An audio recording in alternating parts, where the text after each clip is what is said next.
Good afternoon, my name is Liam Neild and this is the MU Review, the place where I talk all things Manchester United in the world of football, and today I'm here to review Manchester United's frustrating, annoying, baffling 0-0 draw with Burnley. We registered 36 shots on goal and didn't manage to score, and when you set records for the most number of shots scored, put on goal in a game and you don't score, when there have been results, where teams have scored 6, 7, 8, 9 goals in Premier League history, is absolutely incredible. But it's all about confidence and finishing, really, with the two things we were missing today. Or, well, not today, but when the game was on. Ibrahimovic had a nightmare as far as his finishing went. He really looked short of confidence, and that's not something I would have ever attributed to Zlatan. Pogba's still not at 100%. He's playing well, don't get me wrong. He whipped in a wicked cross that Zlatan should have scored late on in the game. He's playing well, but he's still not playing to the level that he could, and I think he knows that, and I think Mourinho knows that as well, but just give him time, he'll get there. Rashford is out of position, and I still think that we need to do a bit more work. I think that midfield triangle is perfect. I think Herrera, Pogba, Mata, when we're at home against teams like Burnley, that is who should be playing every one of those games. Maybe bring Carrick in for the more difficult games where we're going to be opened up a bit more, like that Arsenal game coming up later this month. But the front three needs to be rejigged a bit. Lingard is earning his spot in the team, so I don't want to hear anything about how Lingard doesn't belong in the team.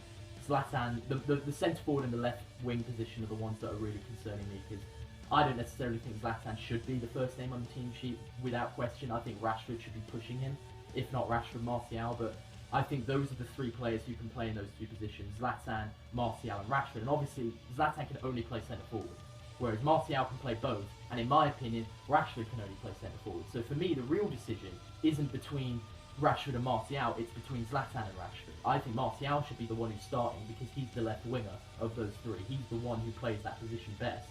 Put him out there, and depending on the game, start one of Zlatan or Rashford and bring the other off the bench if needs be, because they're completely different players.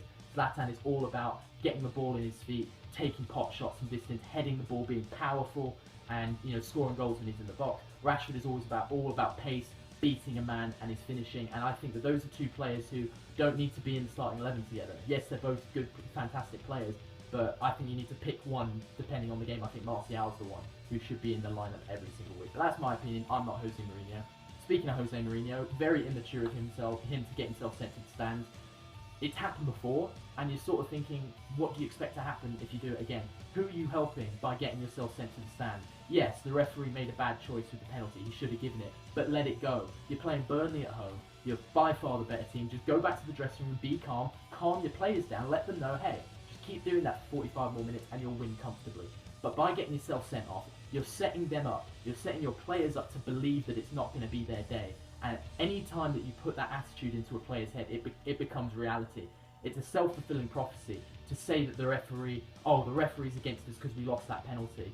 The referee will then be against you for the whole game if you have that mentality, because you're not helping anybody by complaining, by yelling at him, by doing anything. And I'm not saying that the Ander Herrera red card would have been avoided if Mourinho hadn't given this to the referee, but we'll never know. I don't think Ander Herrera should have been sent off. I think he slipped. It was very harsh second yellow, and I think he's really unlucky to now have to miss the next game. I think it's only a one-match ban, but he's going to have to miss the Swansea game next week, and that's disappointing.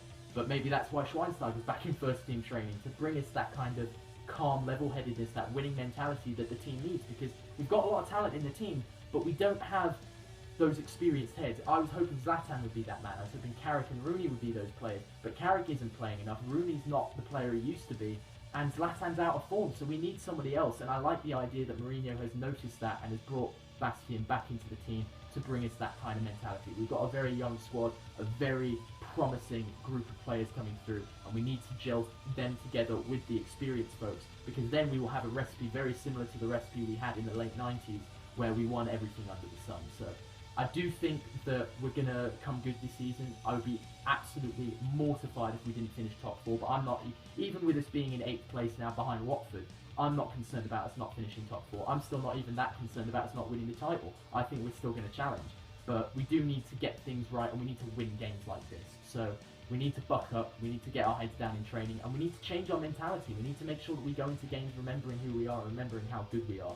And we just need to play with that kind of confidence in every match. My man of the match was Juan Mata. He was flawless again. So unlucky not to score a beautiful goal that Heaton would have done nothing about, as brilliant as he was.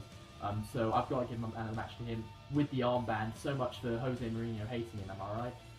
So hopefully Matty gets a rest on Thursday against Fenerbahce and comes back fresh for that game against Swansea, and we really put the Swans to the sword at the Liberty. So until then, like the video if you've enjoyed it, comment if you've got anything to say, and share it with your friends if you want to do me a favour. It's my 21st birthday on Sunday, so that Swansea review may come out at a weird time in the next week, but the Fenerbahce review should be up sometime by the end of this week, so stay tuned for that. Thank you for watching, and we'll see you next time.